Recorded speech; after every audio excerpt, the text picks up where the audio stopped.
Yes, it probably sounds insane. I should start with the backstory, but God, how hard it is to remember the simple happy times before everything that happened. I met my wife Catherine when she was 24 and I was 28. We lived in a small town in Kentucky. You'd have trouble finding it even with a map, and the population was tiny. Everyone knew each other. I'd worked as an electrician all my life, first at a factory, then I started my own small business. Repairs, wiring, private jobs. My love life had never really worked out until I met her. She worked as an elementary school teacher, smiled at every child, was kind and polite to everyone. My Catherine was the only ray of light in the darkness around me. I loved her for her simplicity. She could find joy in the most ordinary things. Morning coffee, the smell of wet grass, a cheap movie on the couch. We didn't have much money, but we had peace, a home, a dog, and that feeling that everything was right, that everything would be fine. I spent evenings fixing things while she wrote lesson plans or knitted. Sometimes we'd sit in silence, listening to crickets, or stay up all night talking about everything and nothing, thinking about children and what we'd name them.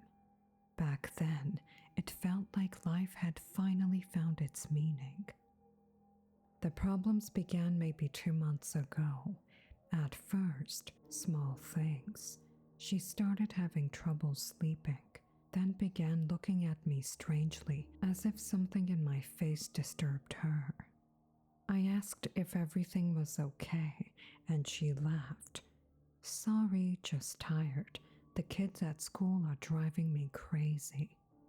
Gradually, though, I can't even say exactly when it got worse. She slept less, not because she had insomnia, but because she was afraid to fall asleep.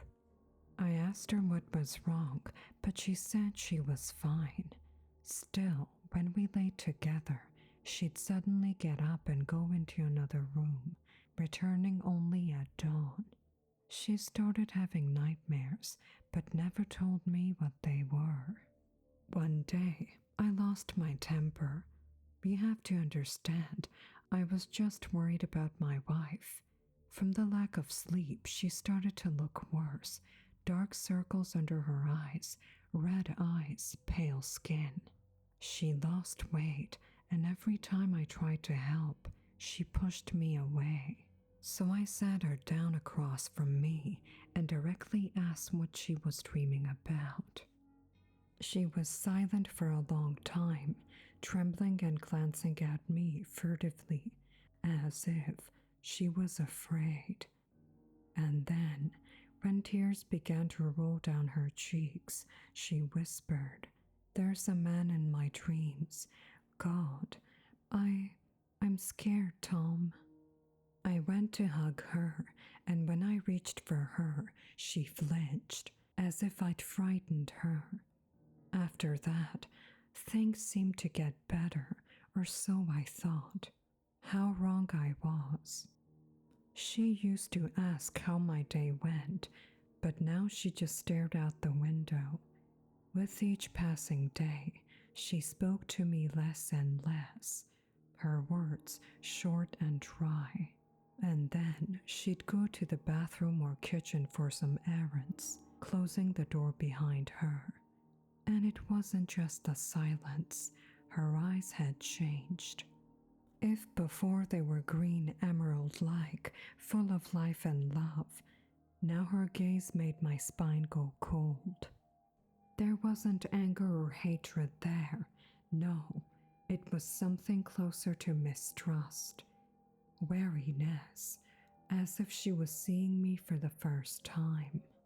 Over the next week, I began to feel anxious, a strange burning under my skin, as if something was wrong, but I couldn't tell where the crack was until I realized.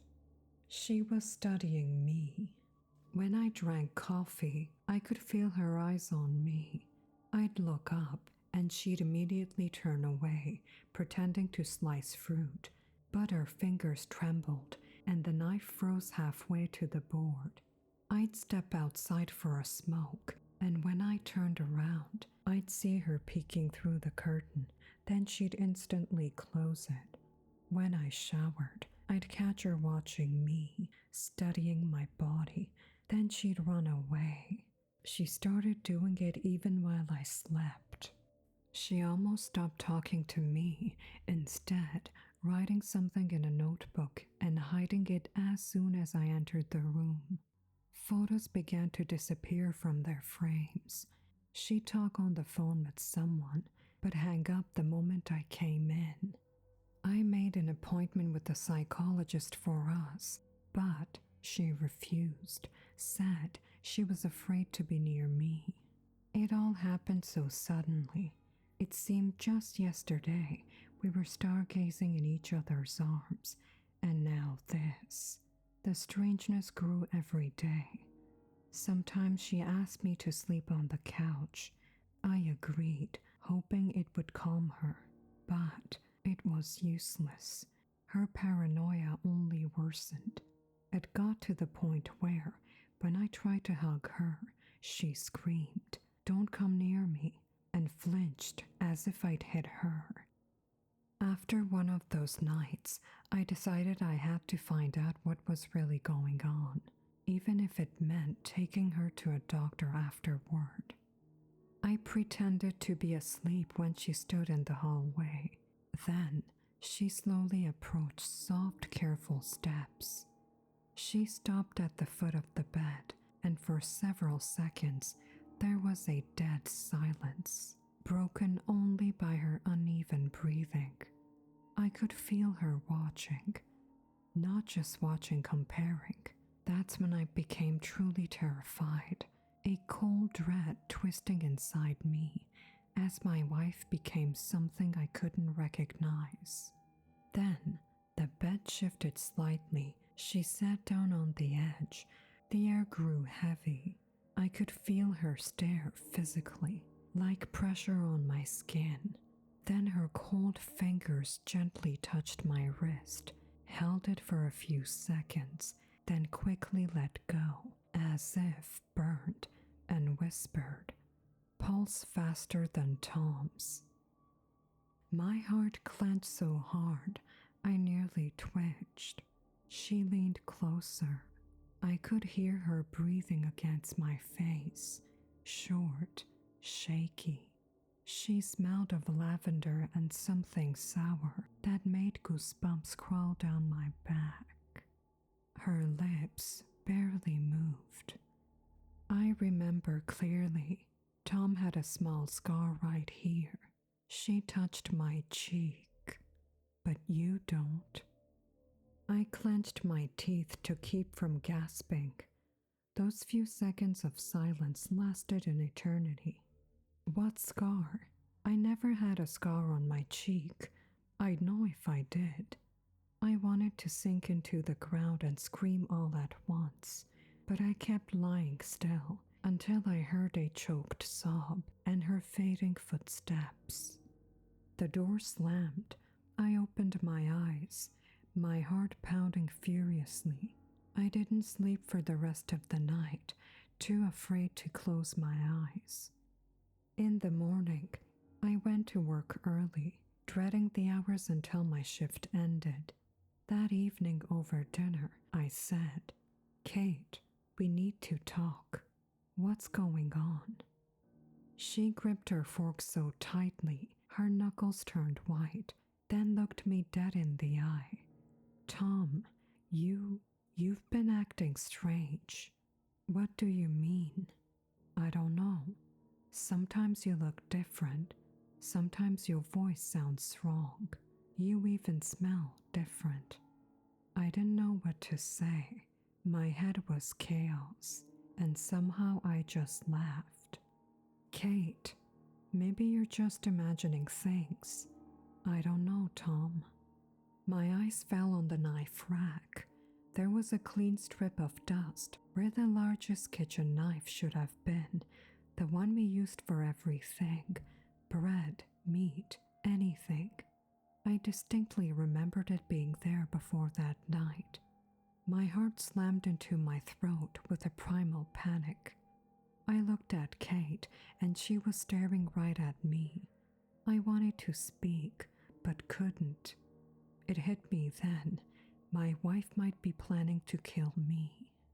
The next morning, she left for work, and I, like a caged animal, started searching the house. I hadn't slept in nearly 48 hours. I know I should have just left or taken her to a hospital, but she's my wife. I love her. She has to see that I am me. I tore through the apartment, frantic, desperate to find something, anything that would help me understand what was happening to her. And I did. After about an hour, in the back of the closet behind a pile of sweaters, I found her wooden box, old, slightly cracked. The lid was ajar, and when I opened it, a thick notebook fell into my hands. It smelled of coffee and sweat. Her initials on the cover, written in her neat cursive. My heart froze as I realized it was the diary she'd been hiding from me. The paper bent under my fingers, her handwriting familiar, but this time jagged, shaky. The page stained with what looked like tears. He's sleeping. I stand by the bed and watch. He looks like Tom, but he's not. Tom had a scar on his left hand from that accident by the river. This one's skin is smooth. He smiles, but the smile doesn't reach his eyes. Something replaced him. I keep counting days, marking steps. If the real Tom, my husband, is alive, where is he? A wave of nausea rose in my throat. With each page, her handwriting grew more erratic.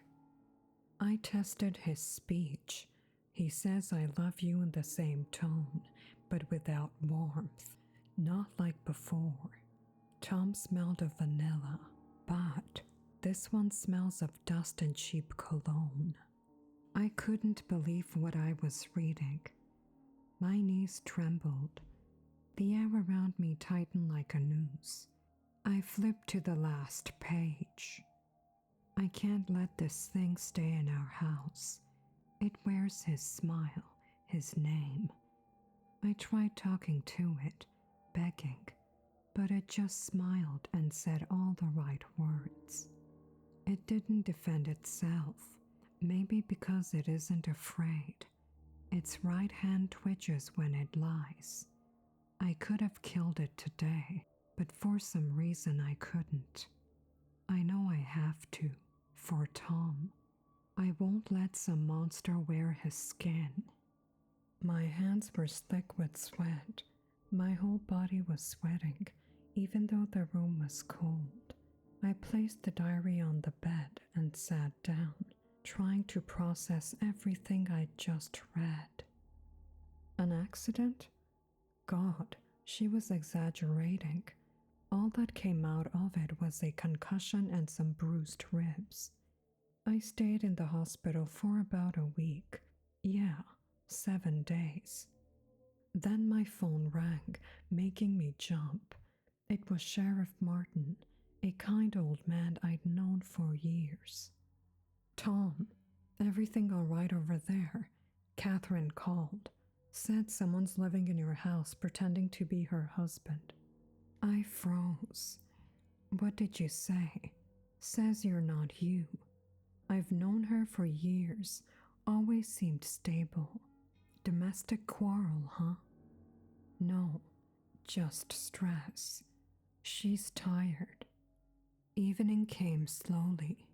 I sat on the couch, elbows on my knees, looking at an old photograph, the one that used to sit on our mantel before all this. Catherine and I by the lake. smiling, her arms around me. The sun so bright that day, we had to squint. I stared at us, at the little details, her blonde hair catching the light, her hand around mine, the green shimmer in our eyes. It felt like a lifetime ago. When the door creaked open, I nearly jumped. My wife's, if I can still call her that, steps were slow and tired, her back thudding softly to the floor. She looked exhausted, her eyes red, her hair a mess. I stood, holding the diary. "Kate, we need to talk." She looked at me warily, like a trapped animal sensing a snare. "What's that in your hand?" Her voice was even, but something trembled in it. I found this. "I need to understand what's happening," I said, showing her the diary. Catherine froze. For a moment, I thought she'd break down crying, but instead, she slowly stepped closer, looking straight into my face, her cold breath brushing against my skin. "So, what did you figure out, Tom? That I'm crazy? You think I've lost my mind, don't you?" "No, you wrote that I've been replaced, that I don't have a scar." She turned away, her lips pressed tight. "Tom had one. We even joked it made him look tougher." "Listen, sweetheart." I took a step closer, a strange knot tightening in my gut. "I'm the same man. I remember everything. How we met, the candles at our wedding, how you laugh when we watch comedies, what you said about that stupid show when we finished it. I remember everything, Catherine. It's me." She stared at me, unblinking, her shoulders trembling as if she were freezing. I looked into her eyes, and there was something there, pain and horror mixed together, as if I stood before her as someone both familiar and wrong. "You say it like you've rehearsed it," she whispered. "Because it's true." I stepped closer, my voice cracking into a shout. "What do I have to do for you to believe me? What?" Catherine said nothing, just breathed heavily, like she was fighting herself, staring into my eyes. Then she suddenly backed away, step by step, toward her bag. I didn't realize what was happening at first. She bent down as if for a handkerchief, and in the next moment, I saw the glint of metal. A knife, the missing one. "Kate," I breathed, disbelieving. "Catherine, put it down. Stop. Stop pretending, you monster." I managed half a step toward her. She raised her hand. At first, I thought she was only threatening me. Panic tightened my fists. I wanted to yell, to grab her shoulders, to make her listen, but then a strike. Burning pain slashed through my chest. Everything went white. The last thing I saw was her face so familiar, twisted by terror and despair at once. She stood over me, her hand trembling, her lips whispering something like, "Tom, where are you, my love?" And then everything went dark. I woke up in a hospital. At first, nothing but fog. Then the smell of antiseptic, the faint beep of a monitor, and familiar voices. I tried to move my head. Pain shot through my body. The doctor explained I'd lost a lot of blood, but somehow survived. The knife missed my heart by an inch. Catherine had run away. I listened, not believing any of it was real. A couple of days later, Martin came by. I told him everything about the knife, the diary, her thinking I wasn't me. He listened, frowning, taking notes. When he finished and was about to leave, he turned back. Didn't expect this from Catherine. Don't worry, we'll find her. When you're discharged, come by my place. I got some Cuban cigars from a friend. We'll relax a bit. Without thinking, I said, I don't smoke. He frowned, about to say something, but then just nodded and left, closing the door behind him. For several minutes I lay there, staring at the ceiling, trying to come to terms with everything that had happened. Then I noticed a small mirror in the corner of the room. I looked at my reflection and froze. My face was pale, my lips dry, but that wasn't what caught my attention. Interesting. Can eyes change color from green to blue?